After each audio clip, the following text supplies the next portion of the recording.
Hey friends, if you wish to fix OneDrive error 0x80070194 in Windows 11, then please watch this video. I will guide you through the resolution. So first of all, check the server status for OneDrive. So search for OneDrive server status and hit enter.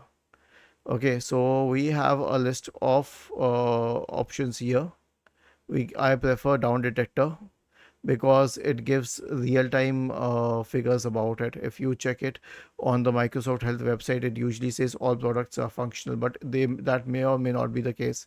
It's better to know the opinion on how it's working with other people. Now, if this is sorted out, if there is no outage, then click on the OneDrive symbol, click on this symbol here, click on the download pointing arrow and select quit OneDrive and quit OneDrive. Now search for OneDrive in the Windows search bar once again and then go to OneDrive and launch it.